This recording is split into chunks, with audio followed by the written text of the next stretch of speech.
What's up guys, Cloudie here checking in from the America server, and this video is gonna be a follow-up to my trial of flow video that I did a couple days ago. A lot of you have been asking for my gears and perks that I've been using in that one, so let's just consider this a follow-up then. I thought Vespa was gonna nerf or at least adjust the trials a bit already, since they have noted that in their developer talk on plug, but that didn't happen. Whether that they gave up on that or it's just delayed until mid-November or who knows, we will have to see. Until then, we get to be dodging waves anyway. So let's see about those perks. I usually do 9, by the way, because I just like to keep my sanity. 10 is just like too RNG and I don't like doing it. So let's see, this is my team as you could see in the previous video. Let's see what exact gears and perks I have. So of course I'm using my A220 Xerah. I specifically built her for flow, so naturally I keep using her. You can see the stats. Attack heavy with some crit damage and some penetration. I'm using her UT4 because I keep the boss in the waveform, so I like having longer Darkness Awakened phases or Darkness phases, and I do not like switching the boss around with her S1. Her S1 is pretty alright, but it causes random switches, and sometimes it just messes you up, like you switch before like a droplet and he goes into a different form, and it's just bad for your health. That one would probably be more DPS. It just makes it already even more RNG, I felt. So and having to wait between casts is not good for your DPS. Stat wise, could use some more reforging, have some crit MP sec. I would need, I think, at least 1 or maybe even 2 more MP sec lines to make this really work. But yeah, the reforge goals weren't really good to me. And you can see that my crit chance is actually not that high. Gear wise, let's just go attack, crit, that's the main theme. Somewhere where I couldn't get a full attack piece or have like a penetration here and there. Auto penetration is not bad for her because she does not have ignore death mechanics, and I'm using the Blessing of Earth 5-star amulet. If it wasn't for this, I would probably running like the original pumpkin artifact, because that's the one that works here the most, especially if you have it high, because it can be dispelled unlike the book. Now stat wise, mana is really important, of course. You need the non-hero damage boost from this perk. Now whether you are using Frey or only dodging with Xerah, you might be needing this perk. I'm using Frey, so I'm not using this perk, but if I was only dodging with Xerah and still switching the boss before the waves, then I would be using this perk. So yeah, that's the main part. I like this perk because with the current setup I do not have that much amp, and this provides like a steady 20 second or 10 second 20% magic damage buff, and also heal reduction, which doesn't drop off. It's only 20%, but it's like no effort kind of heal reduction, so that's kind of good. So I like having this. I do like having Circuit Burst for more DPS, but of course this makes my Xerah a little bit more vulnerable to those waves. It did happen in the past that my Frey shield popped and she just got 1 hit. Yeah, so you could remove this and use another perk. Destruction is actually pretty good here. It gives a lot of crit chance, it gives death penetration, both really will help Xerah, again because she does not have ignore defense mechanics, unlike some other wizards who are really good at trial of flow.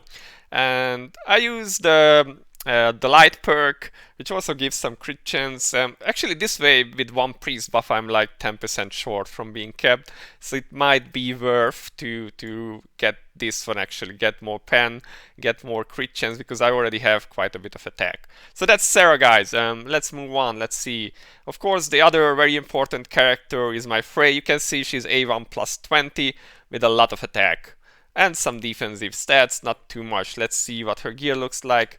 Full attack, full attack, full attack, and 1 M def and M block piece, just to keep her alive, because sometimes her shield would pop during the especially the initial waves, and she would just die to like she was a DPS, because she's very fragile, of course, apart due to her S4 properties.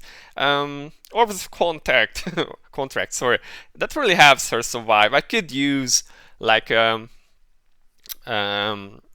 DPS supporting artifact, but I had trouble with her dying sometimes, so this just made it a lot smoother without her Frey randomly dropping dead. And let's see, we have MP per second attack, MP per sec per attack. Now this one I got fairly recently and I had no resources to reroll it, or like no will to reroll it, so it has kind of bad stats. But that's basically my Frey stats, and if you check her perks, attack, defense, and defense. Mana is really important. You can take this perk for the shield. It gives block to everyone, which is kind of nice. And because she's not A2 yet, her shield isn't that strong. So I like taking this one, so everyone takes a little bit less damage. This is important for herself and for Xerah. When she goes to A220, hopefully in a week or two, then I will probably switch this over to the dark perk, because it gives just 200 extra attack speed, which helps counter the debuff from the boss. You can see that my Xerah has 0 attack speed on her gear, and when she gets hit by the wave debuff, that kind of hurts her. So yeah, her DPS drops a bit because she has like very low speed then. But yeah, so I will probably replace the light perk with the dark one at that point, and then I use her tier 5 light. The dark one doesn't really help because it's only 30 seconds. Her S3 doesn't have any useful perks. This one could have been okay because this has a good uptime usually, but it doesn't reach the boss. I was trying it and it would never appear on the boss, so I just didn't take any of these perks. So that's basically what I would take from Frey. If you have extra points or feel you don't need one of these, then you can take crit chance, of course, or you can take extra attack speed. I think those are the most useful ones for Fallen Frey. Moving on, Lovril in her League of Honor costume. You can see she has a bit of M defense and a bit of block, and her crit damage is not really close to what she could have. Now I will tell you guys in advance, I was a bit lazy with the Lovril set, and it has like random stats every now and then, like that lifesteal or a crit there. Or, well, this is her M defense necklace, because she was also dying at a point due to droplets mostly. And yeah, this has a P-Dev there. I couldn't really find the 4-line crit damage set, and I was just like, oh yeah, it's whatever, I don't need that. Now, Unique Treasure, I like using this one because it reduces the target's magic defense. And it also gives some more crit damage to the target, to your ally, and it reduces the magic defense of the boss. And again, Xerah does not ignore defense, so I think this is really helpful for her. Otherwise, you could be using this Unique Treasure, which increases which is a magic damage buff on the boss. Or some people use this one to reduce his healing. Now 20% is not bad. The problem with this is that it has a 5-second uptime and a 10-second cooldown. So essentially you have to make prediction shots with it. You have to time it so that the boss switches within 5 seconds of your cast, otherwise you do not reduce his healing. And I found that it was pretty hard to do so sometimes. If you are better at predicting it, then 20% heal reduction, extra heal reduction is really not bad. It's just that I found it cumbersome to try and time those S1s that way, and I just went with this for more damage and magic defense reduction because I felt that helps me more in general.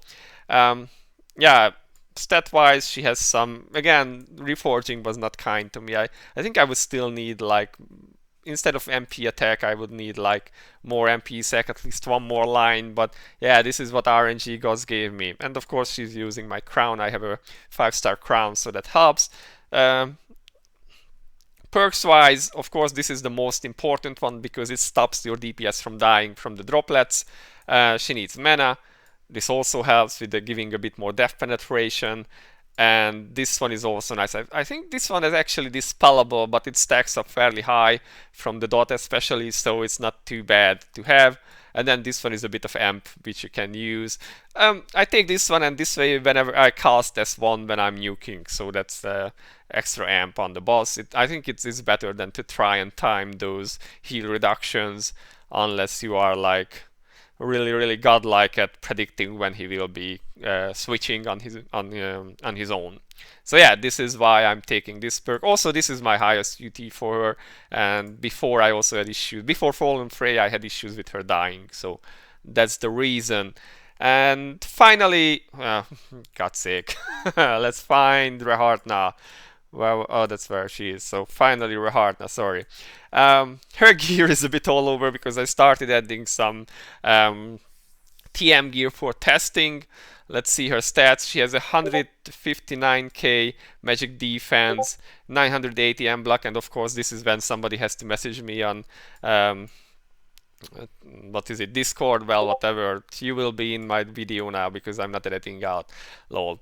So she has some MP attack speed, M toughness, a lot of M toughness, a lot of block. Going through the gears, one random attack line there and some M defense lines there. One random attack lifesteal and some attack speed there.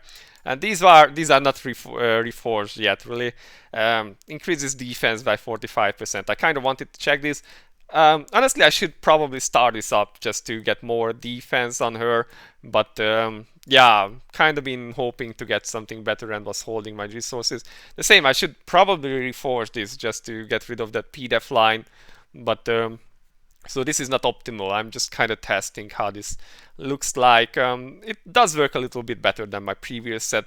With my normal M defense set, I was around 180, 190k magic defense and similar health. So, and I'm using the pumpkin stock evil spirit artifact for her. Now this unique treasure is her UT2, which increases crit resistance. I'm not sure if that helps. I think the boss can crit because sometimes he really rips chunks out of your character, so I think this helps. And you get some extra mana. The other option would be her passive one, which increases boss damage by like 3% in this case, because you do not stack more because there are no more stages. Again, I was trying to get more MP per second. Got stuck with some crit res and MDef and max HP. Sorry, my voice is dying. Perks, I have taken these two. Tried without these, but she was taking too much damage, so that didn't help. I took the crit chance bonus, the mana, and attack speed buff for her. Her S1 perks, this one could be good to dispel the shield, but Xerah already does that, so she doesn't really need that. If you are not running Xerah, then this is not a bad option. Also, Lovely Last 2 can do that too, so kind of depends. You can take both. But it comes at an increased mana cost, so I don't really like it. This one doesn't help. I don't think this reaches the boss either, and I'm not using physical damage team, so it doesn't help. You do not have 6 allies, so it doesn't need. And this one reduces the cooldown. This is really good because you can lower your cooldowns more often with this, and this is especially needed for Lavriel and her S2, so your DPS doesn't die from droplets. Getting 1k more mana, this is like a PvP perk in my opinion, and this one would be for like Eclipse, so it doesn't really help. Well, 12% crit damage is like eh. And this one is good. It gives everyone attack and defense 10 times, so this one is a must-have in my opinion, and this is irremovable, so you can keep stacking it up. And that's really it, guys. All the perks and gears that I use on my team. As said, I usually run 9 just because I do not want to try hard and go through all that RNG madness that Trial of Flow is. Flow 9 is with this setup is like super easy. Well, not super easy. RNG can still be a pain, but like you do not have to struggle with the DPS check. So I have clear 10 with the exact same setup. It just was a lot more challenging, and I don't want to do that with the farm content. I'm like, don't want to farm Dark Souls. Thank you very much. So yeah, this has been it, guys. I hope it was helpful to you. If you have any more questions, leave them below. And this has been Cloudie for now. See you in the next one. Bye bye.